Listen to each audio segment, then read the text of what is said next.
Hello everyone, welcome to the Sam and Ryan YouTube channel. I am one half of the Sam and Ryan cinematic universe. My name is Ryan McCartan. Just me today. I'm so excited to bring this little mini-series back. So a while ago, I put a question on my Instagram story asking you to ask like your most brutally honest, most deeply curious questions about the entertainment industry. It's becoming increasingly important to me to do videos like this. If you've seen the video series that I've done on this channel from time to time, the Truth About series, I've talked about the truth about celebrity couples, the truth about the SAG-AFTRA strike and the writer's strike that happened last year. I've been performing professionally in many different ways for 23 years, over 23 years, in fact. And I always say this is my favorite job and my least favorite industry. I know that me and Samantha, we have a lot of fans that are aspiring performers or that are uniquely positioned to be curious about entertainment, want to participate in the entertainment industry in some way, shape, or form, and I love that. Nothing about the work that I'm trying to do is to dissuade anyone from being part of the entertainment industry. As far as I'm concerned, the more the merrier, and I genuinely mean that. The work that I'm trying to do is not to dissuade you, but rather to prepare you for what this is actually like. As I say, this is my favorite job I've ever had. I will never not be in entertainment. I will never not be a performer. This is my calling, this is my destiny, and it is my absolutely favorite thing about being alive. Making art is my favorite thing about being alive. The processes through which I am allowed to make art in professional settings vary from being highly positive and encouraging experiences to highly negative and discouraging experiences. And I want to share the gamut about all of those experiences. So back, I think in December, January, you guys asked a lot of questions detailing your curiosity about the honest feedback about what being an industry professional for 23 years has actually felt like in many different ways. I'm going to answer a few more of those questions, and I will continue to get through the many questions, the brilliant questions that you guys have asked. These questions that I've selected for this video are kind of a mixed bag. We're going to go deep. We're going to spill some tea. So I hope that you enjoy. Here we go. The truth about the entertainment industry, Q&A edition. Bree asked, what is the darkest Broadway story that you've experienced or heard about? I have a lot of my own experiences. I've shared a lot of my own experiences on this channel. I think at the end of the day, the darkest thing I've ever heard about is something I've heard about and not something that I've experienced. Admittedly, this is not my story to tell, so I'm going to leave out a lot of details to protect the people who told me this story and the people that this has happened to, because I do not believe that this story was ever made to be public knowledge, and I believe the production in which this happened made sure of that. So to protect everyone, I am not going to give very many details about where, when, how this happened. But what I'm about to tell you is a story that happened in a major production of a musical. I'm not necessarily saying it's Broadway. I'm not necessarily not saying it's Broadway. Needless to say, this was a major production. In the middle of the show, a homeless person, unhoused person, whatever the proper nomenclature of our day is, made their way into the theater, the building, past the box office, past anyone in the lobby, into the chamber of the theater itself, down the aisle, and onto the stage. This is while the production is happening. This individual was actively injured, actively bleeding, was very likely under the influence of some hard drugs. They made their way onto the stage during the performance, made their way backstage, were tackled and held down by members of the crew, and was detained thusly until the authorities came to the theater to take this individual away and get them the help that they so desperately needed. The show never stopped. Stage management, production, no one ever called stop. No one on stage felt that they were allowed to say stop. And the show continued from when this person entered the chamber of the theater, was on the stage, went backstage, was tackled, was detained, and was removed from the theater. The play, the musical, the show that was happening on stage never stopped. Now, I have been a part of a production where there was a fire during the show, which would put everyone at risk, and the show stopped. There are protocols for this, and you are told this as a performer. If you ever feel unsafe, you say stop, and we'll stop. If anything bad is ever happening, the stage manager is going to come over the God mic, and they're going to say, ladies and gentlemen, we have a situation. We're going to need to stop the show. We'll give you more information as soon as possible. Or, of course, worst case scenario, we're going to need to ask everyone to evacuate, right? There are protocols in place. Here's where the system broke down. None of the actors on stage felt safe. Not felt safe in terms of felt safe because there was a intruder on stage. None of them felt safe to actually say stop, because they knew there was an expectation that they do not stop the show. Production stops the show. You keep going until we tell you to stop. That's problem one. Problem two, stage management and production of this show did not stop the show. They deemed this threat a actively bleeding stranger who had entered the show without paying, was not allowed to be there, got onto and backstage. That did not pose a viable enough security threat to their employees to stop the show, and it was more important to them to continue the facade that this was a show, that it was not going to be stopped, the audience enjoyment, no one was going to be asking for refunds that night. The show must go on. That is the most absurd thing I have ever heard. And I have said so many times, I don't care if I got fired. If I was on that stage, I would have been like, we're stopping. No. We're stopping. We are stopping. But there are so many people in our industry who do not feel comfortable, do not feel allowed to stop the show for their own safety's sake, because they believe that they will be professionally retaliated against if there is any semblance, any notion, any suggestion that they may lose money or credibility for the producers that they work for. And I think that that is insane. Fully bleeding homeless man got onto the stage of a major production and the show never stopped. What other job, if you were a principal at a high school and a bleeding homeless person entered the school, you don't think you'd stop the school day? You don't think you'd lock down the school until this individual was removed? If you worked at a Lululemon and there was a bleeding, unhoused person who had broken into the store, you don't think that you would stop the practice of actively getting people what they needed in terms of their clothes and called the authorities and ensured that your employees were safe? It is insane to me that the culture of the show must go on literally applies to people's safety. It is more important that the show continue than that your safety is considered, and that no one on that stage, all of whom interfaced at one point or another with this unhoused, bleeding individual, felt that they were allowed to say stop. That's crazy to me. That is by far and away the darkest story that I've ever heard about. This says, what is the darkest Broadway story that you've ever heard about? I am neither confirming nor denying that that happened on Broadway. Ding! Cab Loves Cats asked, what's the most annoying part about being famous? I know that a lot of people maybe consider me like famous. I very much do not consider myself famous, but like just for the purpose of this video, maybe let's all agree that I am like, I don't know, a C-list celebrity. Okay, so it's not like I'm Justin Bieber, but like, yeah, people recognize me on the street. People that I've never met before know my name. People that I've never met before talk to me and know details about me, even though I know no details about them. Like there's a manner in which I am interfacing with strangers whereby I have a certain semblance of like status, I suppose. And so let's concede to that point. That's our definition of famous for this question. Okay. I think the most annoying thing about that is that people assume so much about me. People assume that I'm not self-conscious. I have confronted a lot that there's this assumption that because I'm famous, because I have all these followers, because I have all these credits, like I'm made of solid steel. And I am constantly thinking to myself, I crushed that, I did a great job, that I am wholly and completely without self-consciousness.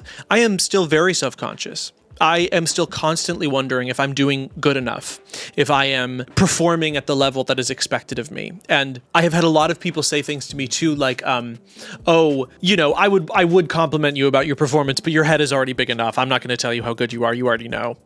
And it's like, no, I don't. I have no idea. I think that I'm good enough to do what I do. Of course I am. I get out of bed, I do my job, but at the end of the day, I'm just as self-conscious as everyone else is. All of us are self-conscious. We are all self-conscious. There is no amount of success. There is no amount of credits. There is no amount of experience that can fully quiet that voice in your head that says, gosh, did my friends enjoy this? Gosh, did I sound okay? And before I was considered famous, people would follow up with me and people would take care of that self-consciousness in me and give me a sense of confidence. Now that I'm perceived as famous, a lot of people assume that I don't need that anymore, and I do.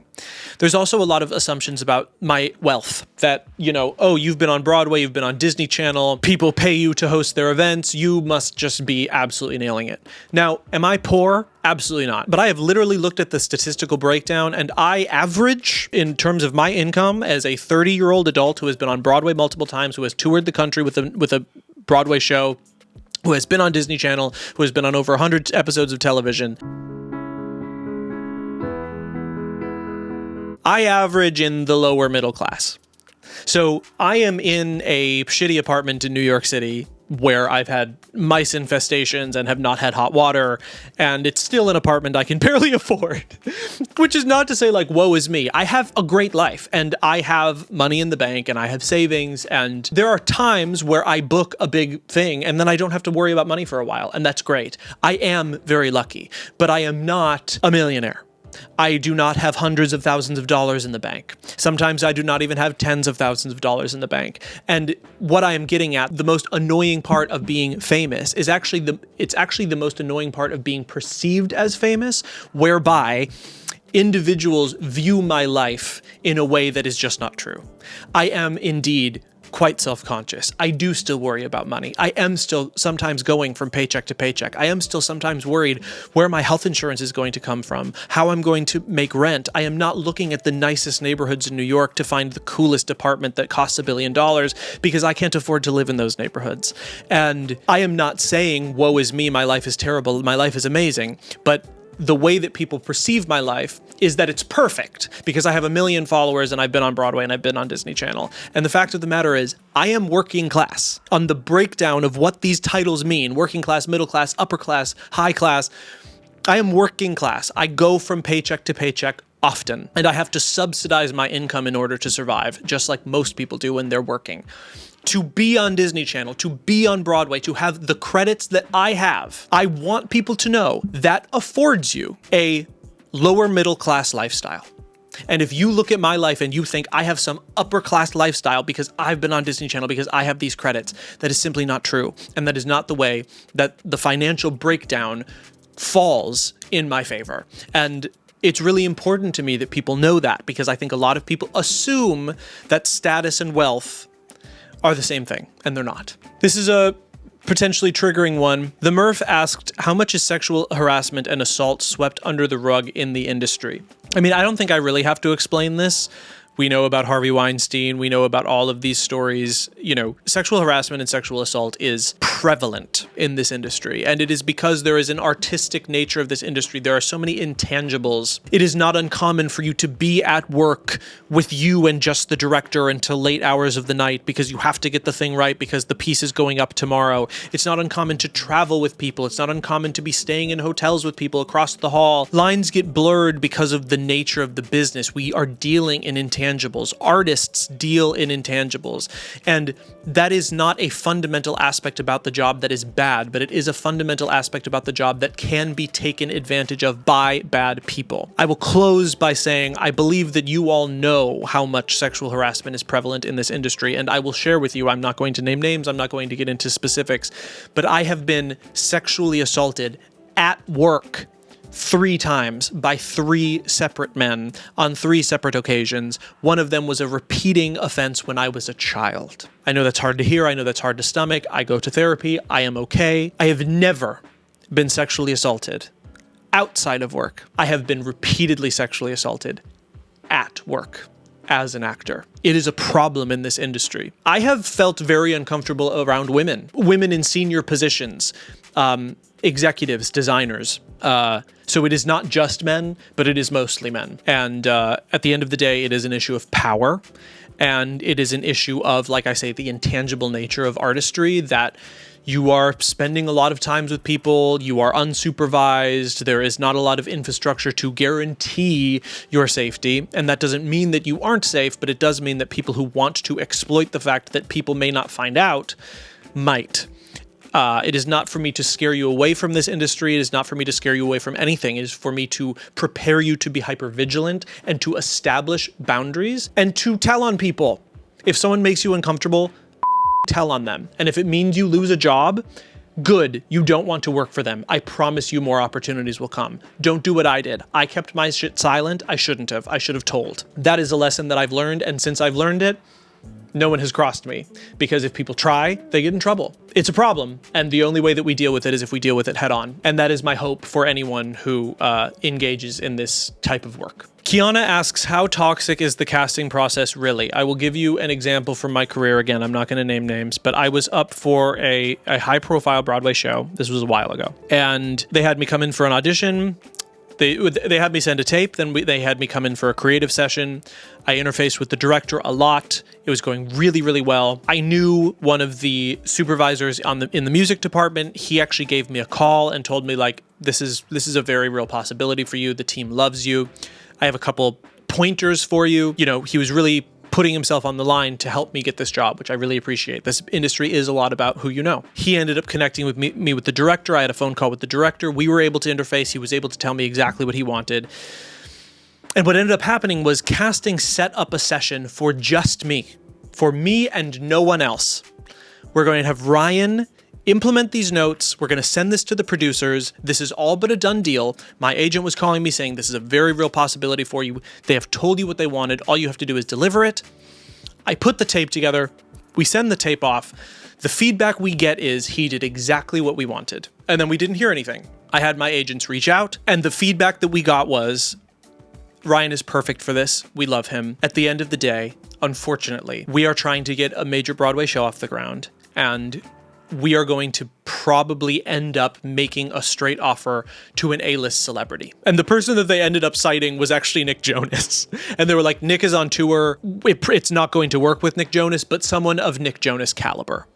And I really appreciated that. I appreciated that they were honest. Was I pissed that I did all of that work for them just to offer it to a celebrity who didn't have to work at all? Yes, of course I was pissed. I was very hurt about that. But at the end of the day, they told me what was good. It had nothing to do with me. They needed to make money. They crunched their numbers. And at the end of the day, they know that someone like a Nick Jonas is going to make more money for them than someone like a Ryan McCartan. And they told me that honestly. So I could at least appreciate that, even though I was really pissed that they put me through all that work to just make that decision anyway. And then a casting announcement came out, and they cast essentially a complete unknown in the role that I was up for. So they put me through all of that work. They lied to me about the reason why I didn't book the part, and then ended up offering it to someone who actually was less famous than me. So on the spectrum, if this is Nick Jonas and this is the person that they cast, I was in the middle. The reason they told me they didn't cast me was because I wasn't going to generate enough income, and then they cast someone who would arguably generate significantly less income than me. So the whole process was me working my ass off to get a role and them lying through their teeth about why they weren't going to give it to me. And to this day, I still don't know why that person booked it over me. I don't really care, but I think that's a great example of how toxic it is. It ultimately has nothing to do with you. You're never going to get an answer, and you either book it or you don't.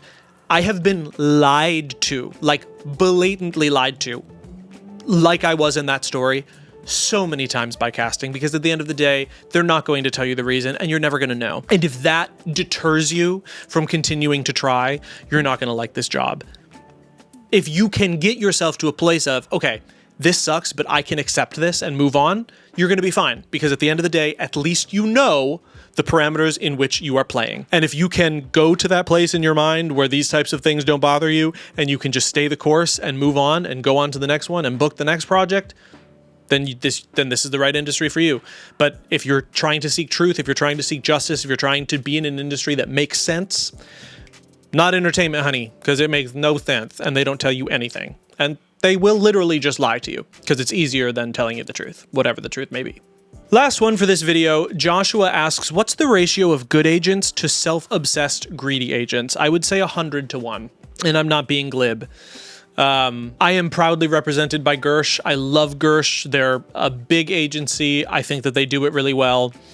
My point people at Gersh, I think, are really well balanced. I have one like industry insider who has been in the game for a long time. She's a little bit more hands off, but if we really need her to swing her weight around, she'll do it. And then I have another agent who's new and exciting and young, and he's a lot more hands-on. And so that's sort of the way that we've balanced the power. And I feel like I can send him a text and get information. I feel like I can give him a call and get information. I feel like he's hands-on. And I started working with Gersh in 2021. I have been acting since the year 2000. And I feel like my agent now is the first good agent I've ever had. You know, and the thing that's tough is that every agent that I've had I thought was good, and then something greedy and self-obsessed happens, and then I'm sort of like, oh man, I can't trust you, and then I fire them and look for a new agent. And at the end of the day, it's kind of like dating. You shouldn't not date if you want a partner, but at the end of the day, you're going to have to endure a lot of terrible dates and a lot of terrible relationships before you find the relationship that works. It's just like finding an agent, it's just like finding a boyfriend, it's just like finding a therapist. You have to go through the work of sorting through the bad ones to find the good ones. And the good ones do exist, but it takes time. And I think that's kind of a thematic thing from these sort of like truth about videos, is that if you want to build a career in entertainment, finding connections, finding people that you can trust, building repertoire, building a resume, getting credits, establishing yourself in an industry that is highly competitive and pretty volatile is going to take a lot of time and a lot of dedication and a lot of tolerance for risk and for rejection. And that is tough, and I hate that aspect of my career, and I don't do well with rejection at all. And those are the times that I pick up the phone and I call friends or my parents or whatever, and I'm like, talk me off a ledge because I feel like I'm dying, and then they do. Community is really important. But you have to have a tolerance for the shitty people, the abusive people, the lies, the miscommunications, the wasting of your time, the negativity, the rejection, the competition. You have to have a tolerance for that. And the more you tolerate it, the more you build up a tolerance. And when the bad things happen, they're bad. But when the good things happen, I don't know. There really isn't magic quite as magical. Making your Broadway debut, starring in a beloved movie, working with a dream director, working with a dream cast, playing a dream role. I mean, all of the crappy things are crappy, and I'm trying to be realistic about that, but I am not going to only talk out of one side of my mouth here. On the other side, the magic is magical, and I think it's worth it, but I think a lot of people don't think it's worth it, and I think a lot of people would benefit from knowing what they're getting themselves into before they get into it, so that they can decide if it's worth it before they start. And that's basically the thesis of all of these videos. So I hope that you have enjoyed them. I don't know why I've been fidgeting with this Vaseline, but Vaseline, give us free stuff. Love Vaseline. Vaseline's so good for you. It makes your lips feel like they're moisturized. Use Vaseline, and then you'll be on Broadway. Broadway contracts not guaranteed. Okay, Vaseline, give us free stuff. Anyway, thank you so much for watching. Much appreciated. I love you all so much. More Sam and Ryan content coming in the future. Sorry for the solo video, or not sorry if you liked it, whatever. As always, be sure to I need to learn how to just outro a video and turn the camera off. As always, be sure to like and subscribe. Love you, Daddy, and we'll see you on the next one. Goodbye.